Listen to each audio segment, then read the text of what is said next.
Бейсенбек қызы. Мен Жаңаөзен қаласында тұрамын. Біздің отбасымызда 5 адам бар.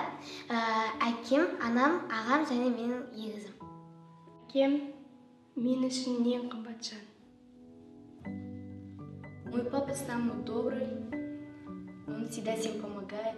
Мен әкемді қатты жақсы көремін. Менің анам жұлдыз, аспандағы ай. Мен анам жақсы көремін. Менің ойымша, менің ата-аналарым әлемдегі ең күшті ата-аналар деп ойлаймын. Әкеммен деген ойнаймыз, кейбір кезде кітап оқытады бізде. Қояны сол дейді, жаным сол деп сөйтіп еркелетеді біздерді.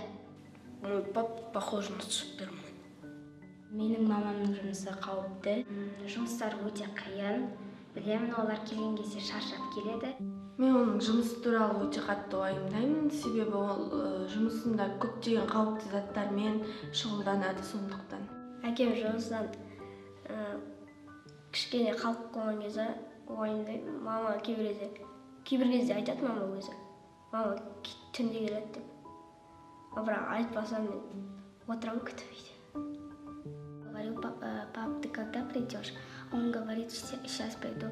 И он так сказал, но все-таки него нет. Қатты сағынамын. Жұмыста кідірген кезде өте қатты уайымдаймын. Әкем жұмыста болған кезде мен оны уайымдаймын. Кейде қатты уайымдап қалатын кездер болады енді. Я за него волнуюсь, что ничего не случилось с ним. Техникаға қауіпсіздігін сақтау керек. Біздің қасымызда, біздің үлкенге дейін қасымызда жүргеніңізді қалаймын. Если с мамой что-то произойдет, я не знаю, как я буду жить без нее, потому что она тот человек, который всегда будет меня любить и заботиться обо мне.